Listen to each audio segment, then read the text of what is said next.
Welcome to the Story of the Week. This is the podcast that comes after the podcast for the weekly wrap-up that comes after a week's worth of podcasting and videocasting for things you might have heard coming from the Conversation Project. I'm Jake from Payne, and this podcast gives you some extra commentary to one of the top stories of the week we provided in that other podcast. This supplement to that supplement gives you that here. And we're going to go deep into that very quickly. But first, the real sort of big reasons why the Conversation Project lives. It lives to have conversations, even if they seem like they're one-sided for one person monologuing with the world and the internet. And so these are our ways to let people know what kind of stories are out there, especially as a supplemental news source, so you don't get stuck on the same story that the mainstream media gets stuck on, and give you a chance to tell us if it's really worth talking about or not, or sometimes if that mainstream media really important story should take a backseat to something really silly. So we do that every single week, every single day actually, using things you might have heard. So for more details on how all that works, go to our website, This is the Conversation Project, and find out more about all of our highlights there. And of course, we'll explain more about the feeds so you vote stories up on Facebook and Twitter, or X, if you will, in just a bit. Now, the point of this podcast is to talk about one story that of the 10 stories you said were the greatest of the week. Let's go ahead and go right now and list off those stories so you know what stories we actually had to choose from for the weekly wrap-up. That we gave you the full top 10 stories. And this is the order from 1 to 10, the actual countdown from the most popular by engagement to the least popular in the top 10. So here's the top 10 stories for the week ending August the 5th, 2023. Story at number 1, Cardi B's alleged microphone from viral video could raise $100,000 for charity. Number 2, Alicia Navarro flees Montana apartment with older man overnight. At number 3, Ariana Grande gives Ethan Slater space as he works things out with a strange wife. At number 4, Candace Owens sparks controversy for stating women are the reason for societal ills. At number 5, former Arrow star Stephen Amell condemns SAG-AFTRA strike. The number 6 story, Big Ten examining potential additions of Oregon, Washington, California, and Stanford to conference. At number 7, DeSantis rocked by black Republicans revolt over slavery comments. At number 8, Justin Trudeau to separate from wife Sophie. The number 9 story, Gilgo Beach serial killing suspects Rick Heuermann gets first 2,500 pages of evidence in the case and still insists police got the wrong guy. And the number 10 story this week, 4 killed, 2 hurt in separate aircraft accidents near Oshkosh, Wisconsin. For more details about how those stories actually played out, look for the weekly wrap-up podcast. You can see a posting for it or find the feeds on it on your favorite podcatcher, but the posting is at our website. This is theconversationproject.com. Now, the number 2 story of those stories, the one that almost made it to our discussion, happens to be the one dealing at number 1, and that was Cardi B's microphone maybe making money, because it's kind of ironic that all this big kerfuffle could actually turn out really, really big for someone, a charity, and the kerfuffle itself is a whole bunch of stuff we really wanted to talk about. However, the story we're actually going to get into this week is at number 5, and the headline is former Arrow star Stephen Amell condemns SAG-AFTRA strike. So we're getting that in just a moment. To remind you, our main website is thisitheconversationproject.com for all details about the Conversation Project and all the things we produce. And of course, the feeds, as we said, on Facebook and Twitter. Go to facebook.com/thisitheconversationproject or twitter.com or x.com as it is right now, /th_conversation. We post news stories every 50 minutes or so, and we look for you to look at them, engage in them, and the higher the engagement, the better chance we have of talking about them daily in the things you might have heard and the weekend for our weekend podcast. So let's go ahead and start with Stephen Amell right now. We're going to start this podcast with basically the facts that we have. We have pulled some blurbs from an article where we got this from Entertainment Weekly. And here is the bullet points of what we're talking about. The actor spoke out against the ongoing labor action while appearing at GalaxyCon in North Carolina, saying that he supports this union. The union that represents actors on film and television is currently on strike against the Alliance of Motion Pictures and Television Producers after the negotiations failed to produce a contract that was amenable to both parties. Actors are not permitted to promote struck work, so Armel was frustrated about his inability to promote his show Heels. Second season starting, I think, is actually out now on Starz. SAG-AFTRA strike rules forbid union members from appearing at conventions on behalf of or promoting companies they are striking against, but allow them to appear at conventions operated independently of the struck companies. So this convention, GalaxyCon, has nothing to do with any of the major markets. This is not Comic-Con, where there's a whole bunch of corporate sponsors in there. And actually, Comic-Con was kind of happy that all the actors weren't there for this year. This is a smaller convention in North Carolina, so he could go there. Amell can go to this convention. He could sit on a panel and talk about stuff, and he could actually answer questions about what he's doing and do some sort of mild promotion, but not any real promotion, because they are striking against the actual Alliance of Motion Picture Television, the actual TV stations and the movie stations and folks that run the channels and the streaming and all those things like that. The problem is, because of that, his new show is coming out, and you can see a whole bunch of promos and a whole bunch of commercials and a whole bunch of drops on things going on, but you can't hear Steven himself in his voice talk about how great the show is, or other actors involved with that talking about how great the show is and how they should watch it. They can't actually promote it directly because of the strike. Work against the striking people is forbidden, and it's frustrating for him to not be able to talk about his stuff. Now remember, when the strike happened, there were stars that literally walked off the red carpet for premieres as they heard, oh, there's a strike? We're going to take some pictures and then we're going to go get some Arby's. It happened. I mean, a bunch of great pictures, big pictures. The Oppenheimer premiere was one of the biggest ones where people were there. That was in London, and it was big time. And then they just decided, you know what? We're striking. We're done. We're not going to talk anymore. We're not going to sit for this thing.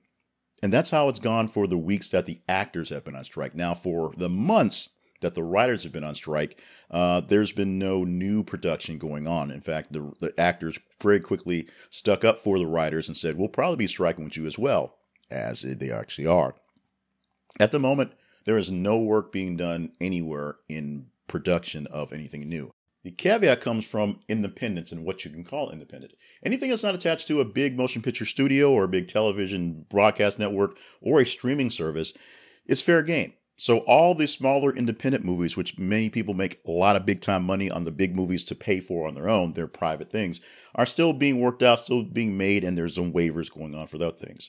And in fact, some of those movies can be picked up in a sense by the major studios because they weren't produced by the studios and bought out outright. So in some cases, studios don't really win if enough people make enough independent films to put them out there because they have a shelf life as well. The problem, I say the problem a lot, but the problem with all this is there's nothing being done right now. No new writing for any new TV, no new writing for any new scripted dramas, no new writing for any big time movies, and any development that requires someone to sit down with a script and talk to actors can't be worked on. Everything in the can, everything post-production, everything ready to go is fine to go with because it's already done. Nothing new can be developed, and anything needs to be reshot or just finished out. It's going to be on a TBD basis because it can't be worked on. Now, what will the networks do to work around this?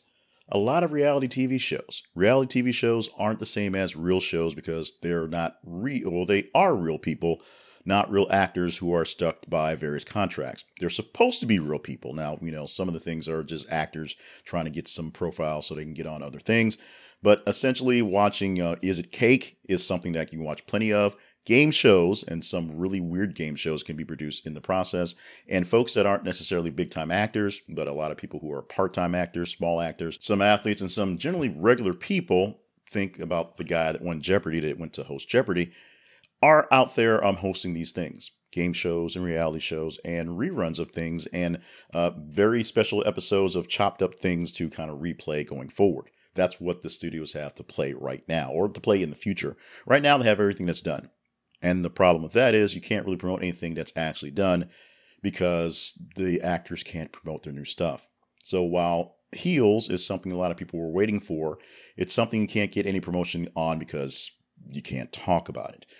Something, for example, the movie that came out on Netflix a few weeks ago that starred Jackie Chan and John Cena, which was actually shelved for about 5 years because there's nothing new being put out there, got some new love as a independent Netflix-owned show last week. Got a lot of promotion from places that weren't John Cena or Jackie Chan. The WWE was really, really big to jump on the fact that their guy is out there with this #1 movie on Netflix, but you don't hear John or Jackie talking about the movie because they can't. There's a strike for the actors. They can't promote this thing going forward. You may think it's sort of a fluke that it happened, but it came up on a weekend when there was very little things out there on Netflix to see streaming. A lot of lack of things because the streaming services are basically holding their powder and keeping things to lay out because they're not sure how long this strike's going to go. And a weekend where basically it was another weekend for Barbie and Oppenheimer. So if you saw that already, you needed something new to see. Is Mr. Armel a problem? Is the words he said at GalaxyCon a bad thing? He supports his brethren in their strike. He's down with the fact that many of the actors don't actually make any money. It's like less than 10% of the actors that you see on TV are actually making a wage that's living. Somewhere in the lower level of that are people who you see quite often, but they also have jobs, normal jobs like real estate developer or things like that, because they have to do other things to pay the bills. These acting gigs are just sort of here and there. And most of them are stuck being waiters for the rest of their life because the dream of being a big time actor is larger than the reality of having to pay rent and having to do all these auditions. It's a business where there are way too many actors for the jobs. And many things are like that. But the way so many actors are there, they're not all going to go out and decide to be accountants or stockbrokers because one, that's hard, takes a lot of time, it takes away from auditions. And two, the dream of being a big time actor is so large that if you hit it big, it's better than a lottery. Odds are better than a lottery, but not necessarily that much better. And you can make a fairly good living and be one of those folks that people say, don't I know you from that thing? But you have to live on a much lower scale of wages than people like Brad Pitt, because people are throwing money at Brad Pitt to be in Brad Pitt things. They're not throwing money at other folks. Steve Armel is making enough money to take care of himself as an actor, as a producer, as a person creating things. He's actually a producer of the show Heel, so part of the problem is he is actually his own heel in this case. But as an actor, he can't promote it because of that. He can't push for it. He can't make sure that more people are seeing his work so it makes more money for all those involved because of those things. These are the rules that the strike have in place, and this is why things happen. If you are to, break the picket line, essentially be a scab and do things, bad things happen. We've seen this happen mostly cases in things like sports, where a sports league will have a strike and they'll pull in scab people who have really no chance of making a team, playing on a team so they can actually have TV rights and have things going on and help make the sponsors happy and put on some semblance of an actual game, even if the talent is well beyond par. What happens with those folks is sometimes you find in the replacement players, new players that can actually be stars. Sometimes you find in the replacement players just bad football, bad baseball, bad basketball, however it is. But you have something that can continue. You can't really do that with acting because acting at that level takes so much skill, not that the sports does, that it's pretty obvious that you don't spend that much money just to waste the time for sponsors. You find some time to wait your time. Do I think Armel is a bad guy? No, I think he's actually entertaining. Apparently in the business, he sort of has a bit of a cocky attitude, so people are kind of standoffish, and some folks, even though he was famous for being Arrow and, the Arrowverse, some folks in that whole thing, as it ended up, he wasn't so happy the way his character basically wrapped up in that series. Have issues with him as a personal level. As an actor, nobody really has any issues because I think he's pretty good and they like working with him because he brings people in. He brings in eyeballs. And that's the problem and why the strike is going on. People don't go to see community theater players play in big-time movies and big-time TV shows. At my day job, I work with many people who do theater on the part-time in various places all over the state. And they're okay. They can remember lines and they can produce things out there. But think about the early Tyler Perry type of plays type stuff. That's what they're producing. They're entertaining. And in a sense, people will go to see that famous person in that play do that famous thing. But the production level is definitely not on par with something that you would see on television done by a network for big time money. So with that said, should Steve Armel have condemned the staff SAG-AFTRA union for what's going on, for striking? No, because the reality is The actors and the writers and many folks involved are not getting paid what they should be getting paid. And the way things are working, the things they're scared of, technology and just bad conditions, are things to be scared of. On the flip side, though, the motion pictures, Alliance of Motion Pictures and Television Producers, the people they're striking against, the main studios, should also understand that these same technologies and these same actions they want to put in place to save them some money, in the long run, will bring down the quality of what everything's being produced. The more AI actors we have, the less real actors are out there. So yes, there's less time for reshoots and things like that, but the AI isn't quite there yet. And once it gets there, people aren't paying money to see an AI interpretation and a voice redubbing of Brad Pitt.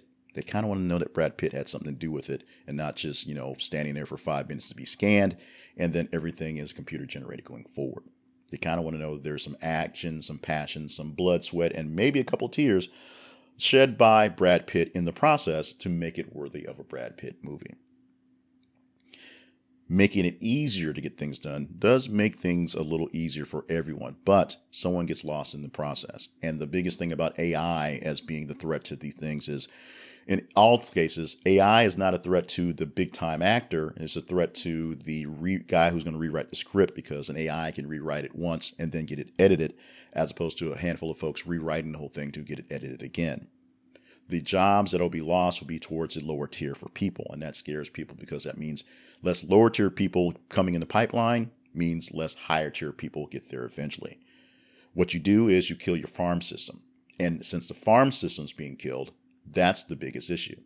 While more actors should have a chance to make closer to a living wage without having to wait tables and drive UPS, and more writers should be able to make more than a generous wage on their own without having to suffer from, fear of losing their houses because their one production that they made it big will basically fall apart. There's the bigger issue of growing the industry. Streaming changes everything. The way residuals work are changed, so you don't make as much money from the streams. You don't make as much money from the YouTube clips, which are billions and billions going on every day, but because they're so small and there's pennies on the dollars, and honestly, Google takes so much from that one, there's not much to go around. While there are, to use YouTube as an example, about 10% of all of the people on YouTube that are producing anything have one of those silver play buttons. That means they're monetized to the point where they have a trophy to show that, hey, we're pretty big. And you're probably watching most of those same guys. And every time you look at a new person popping in your feed, it's like, wow, a person with a play button. That's one more person out of 10,000 people who are producing things every single day and getting very little traction at all. That's what the actors are worried about. That's what the writers are worried about. They're worried about a small-time producer producing things that are kind of cool, but not necessarily generating any type of profit from it. So they can't continue to do that. They have to work 2 jobs and do whatever to live their lives, and then barely put out anything that's quote-unquote art. And that little bit of art is taking the eyeballs away from the bigger things that actually would make money, so there's less money to be made. So Stephen Armel has an issue with the fact that he can't produce or can't promote his project. He can produce what he wants to, just can't produce it with any actors or any writers working on it, which means reality stuff and just, riffing off the top of his head. Heels is a well-produced program, and a lot of people love it. I've not seen it the first season yet, so I'll probably try to check it out. I don't actually subscribe to Starz, so that's the biggest issue for not seeing it. I hadn't figured out what streaming service is attached to it that will pipe it into me, so we'll see how that works out. I think it's Max, and we don't have Max at the house. But the man has a gripe. The man has a valid complaint about not being able to make a livelihood. But in a sense, that's sort of the point, as the right to make a livelihood is exactly what the strike is all about right now. So the fact that he's got a show coming out and he'll make some money off of it coming through is a grand thing for him. Many of these folks on the picket lines, even some of the big time stars, don't have anything out in the pipeline at the moment. And the small ones who are looking for bit parts and day player parts and smaller things to grow and learn in, they're all just kind of screwed. My thoughts, deeper thoughts on this, is the fact that I am pro-union, although there must be some temperament that must be done. We know we just had the UPS possible strike that didn't come down because UPS realized they couldn't lose the money. The people were pretty important, so we should be able to give them what they want to the most part. Mostly asking for better wages and air conditioning in trucks. There you go. We can do that. We can take some of our record profits that always show up, even though we say we're losing money, and have record profits, and maybe not have as much in the record profits for a while we make our people happy and grow our farm system and get newer drivers and get people who are happy to be here so we can grow our company and make sure everyone is thriving as we get bigger. The movie industry, the TV industry, the entertainment industry is not quite doing that. They're not making a good farm team for great actors to come into the pipeline or great writers to learn their craft to go to bigger things. We're not going to have a Norman Lear coming through that can survive doing things until they're 100 years old, because so many people are having to give up so much earlier in their life. It's a crapshoot. It's a gamble. It's not guaranteed, and that is the way it should be. But it also shouldn't be so painful that you're literally giving up your life to try to write something. There are various other jobs you can do that are more of a slog and more dangerous and should be dangerous because they are. And guess what? Those jobs pay a whole lot of money because they're dangerous and you could literally lose your life. Not being able to sell a script should not be one of them. And if you have an inability to sell a script, maybe you should go into pharmaceutical sales. That might be a reality for you. But for some cases, people on the upper tier of these things aren't doing well financially because the market conditions have changed. This has a slight bit of the Who Moved My Cheese movement, which go back 30 years, you'll understand what that's all about. But it also is the reality of big time change. Life has changed so much in the past 50 years. Television's only been around for about 75 years, maybe 100 years. And so all that time that's changed from black and white and Ozzie and Harriet to now is real. Things are more real, and the realness of things are a whole lot different. And people need to understand this. I'm not condemning Stephen Armel because he has a right to say what he has to say. He did the best he could with the conditions he had, and hopefully his show will do well and the strike will not go too much longer and they can get back to work doing more stuff because the writers need work to get paid. And the actors need work to get paid. And we need more stuff on TV to watch that we don't need to watch, but we need to do that so that everybody gets paid. In the meantime, Netflix will be fine because they are getting stuff from Korea and they have plenty of stuff to give us. And they also have a whole bunch of cash. The TV networks, the movie theaters, they're all screwed. So they need to figure it out all too well, all very quickly. We're going to see how this thing plays out.